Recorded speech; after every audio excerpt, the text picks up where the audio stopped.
Hi everyone, welcome to today's class on chemical reactions and equations. We will be discussing about balancing of equations today. So obviously the first question is, why should we balance a chemical equation?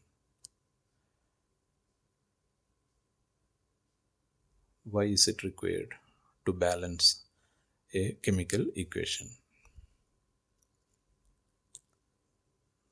Yeah, anybody knows?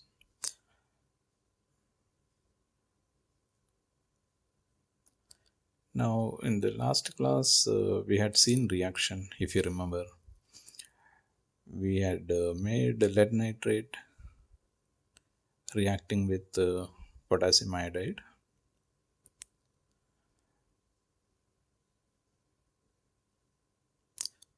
and the products are lead iodide.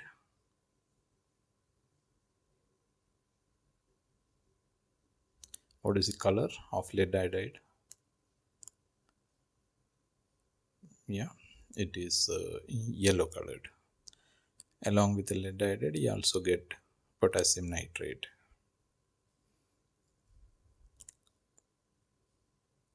So lead iodide is yellow colored. Now look at this figure. Can you see on one side of the balance we have kept it two solutions. Both of them are colorless, and one is lead nitrate. The solution in the conical flask is lead nitrate, and solution in the measuring cylinder is potassium iodide.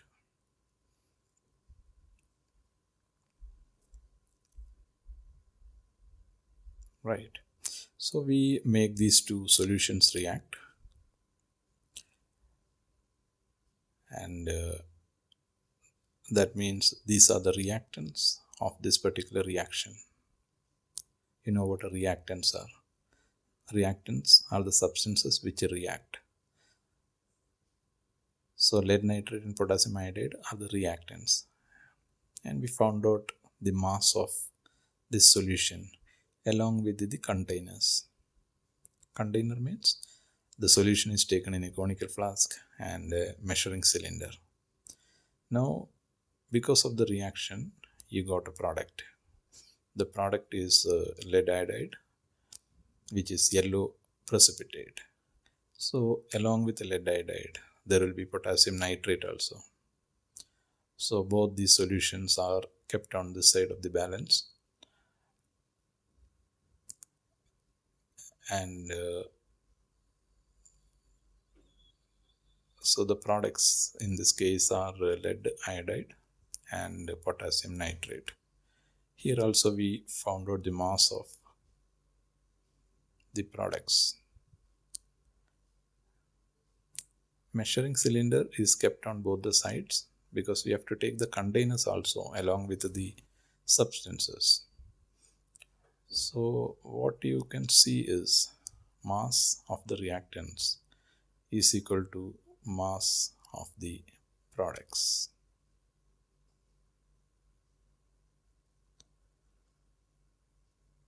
So what does this mean? This is as per a very popular and important law. You are aware of this law. It is called the law of conservation of mass. That means mass of a substance is conserved. That means mass of a substance before the reaction and after the reaction remain the same. And this is the reason we should balance the chemical equations.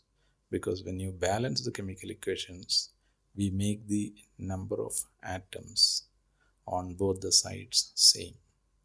When the number of atoms on both the sides becomes same, obviously the mass will become same.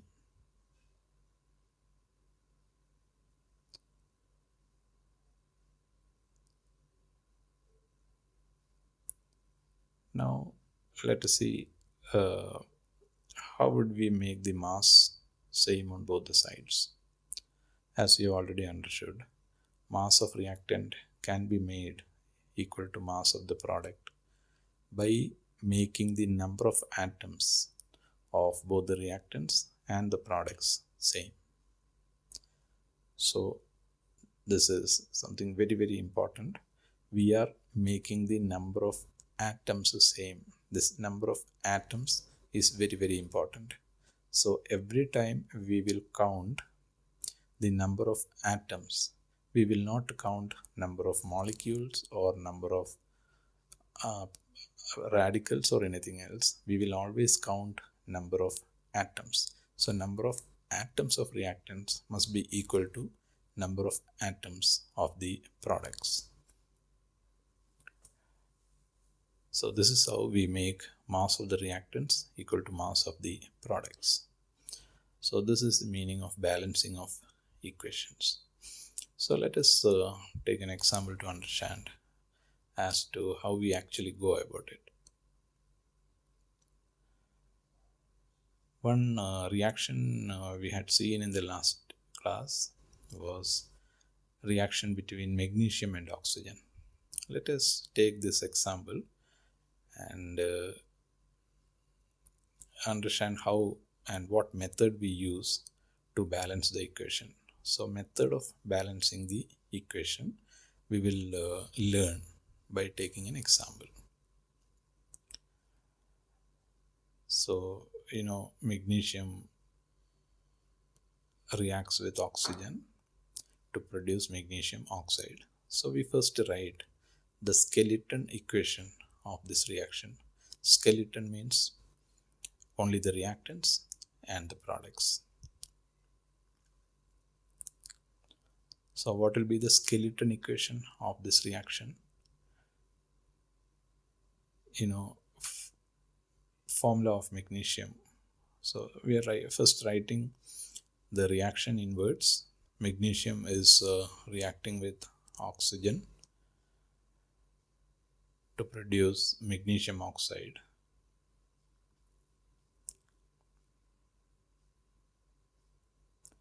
Now we write the skeleton.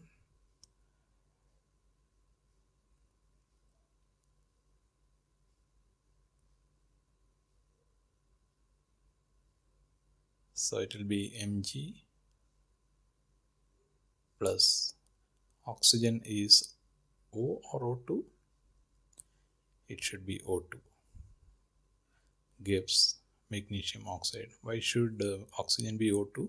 Because oxygen is a gas. It exists as O2.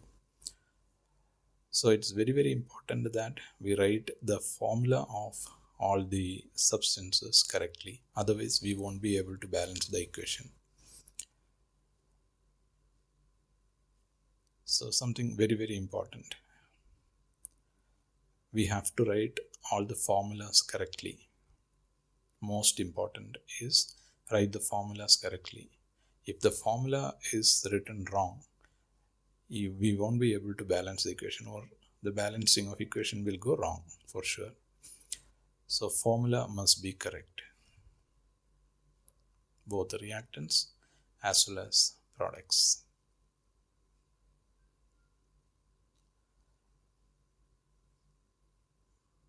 So formula of all the reactants and the products must be correct. I emphasize this because this is where the mistake normally happens.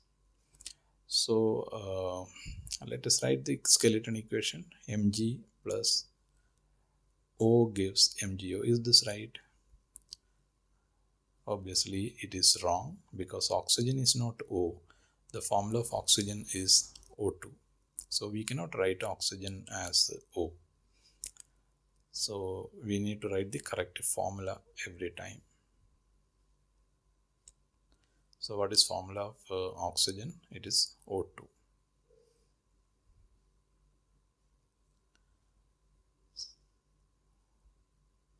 Because it is a gas, as I already told you. So now, how will you write the equation? So once again, let me emphasize, the formula must be right. Otherwise, we won't be able to balance the equation. So let us write the equation now. Equation is Mg plus O2 gives MgO.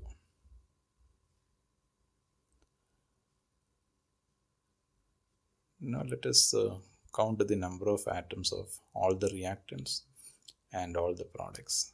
So on the top I am writing the reactants, and at the bottom I am writing all the products. So on the reactants I am writing number of magnesium atoms, and product side also I am writing number of magnesium atoms. You can see it is 1 on both the sides. Now we will now write the next reactant, which is oxygen. What is oxygen atoms on the left hand side? You can see it is O2. That means there are 2 oxygen atoms. Similarly, on the product side, the number of oxygen atoms is 1. So you can see the mistake is in the number of oxygen atoms. Now, can we balance it by changing the formula of a substance? That is not permitted.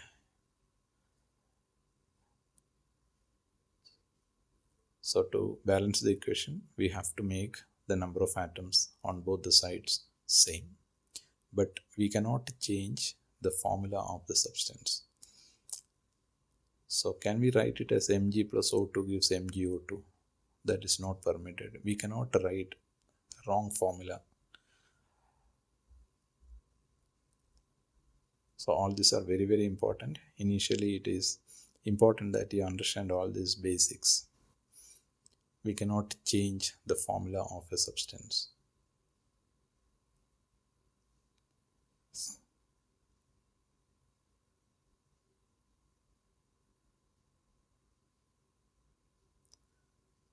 So can we write it as MgO2? It is not possible. It is not permitted. So we cannot write this as MgO2, because it is wrong. This formula of magnesium oxide is not MgO2, it is MgO. So how will we write the formula? Mg plus O2 gives MgO. Number of carbon atoms, number of magnesium atoms is 1. Number of oxygen atoms, on the left hand side it is 2, on the right hand side it is 1. We balance them by using coefficients. Coefficients means numbers which are written in front of the formula. So try to understand, these numbers are written always in front of the formula. So we will write this equation as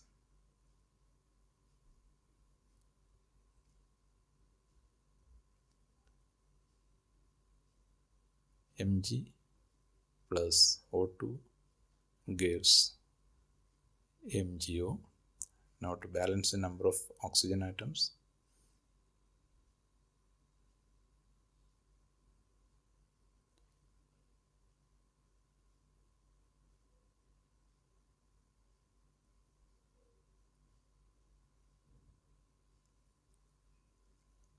we will put 2 in front of MgO.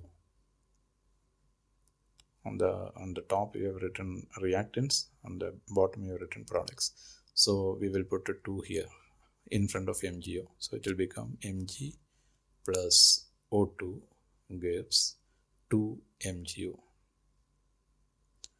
Now we have to check after completing the balancing. We can see number of magnesium atoms is 1 on both the sides, and number of oxygen atoms is 2 on both the sides. Therefore, this is balanced.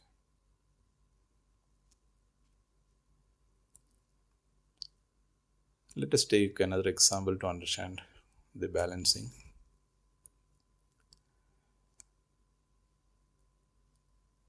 So next example,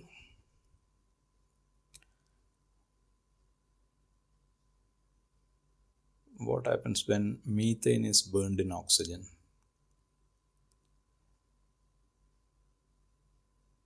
Methane is burned means, as you already know, burned means reacting with oxygen.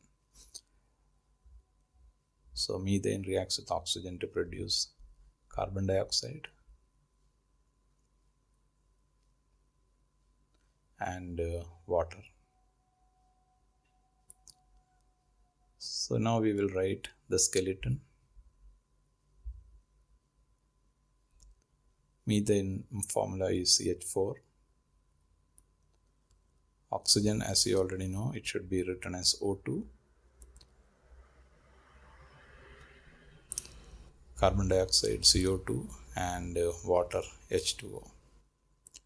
So let us count the number of reactants and products. You can see carbon on the left hand side, that means reactants is 1. On the right hand side also carbon is 1. Hydrogen on the left hand side is 4, and hydrogen on the right hand side is 2, and oxygen on the left hand side is 2. Oxygen on the right hand side, you can see 2 plus 1, which is 3. So hydrogen is not balanced, oxygen is not balanced, carbon is already balanced. So we need to balance both these atoms.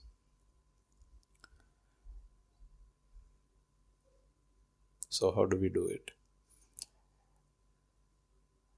We cannot make it H2O2 because formulas we cannot change.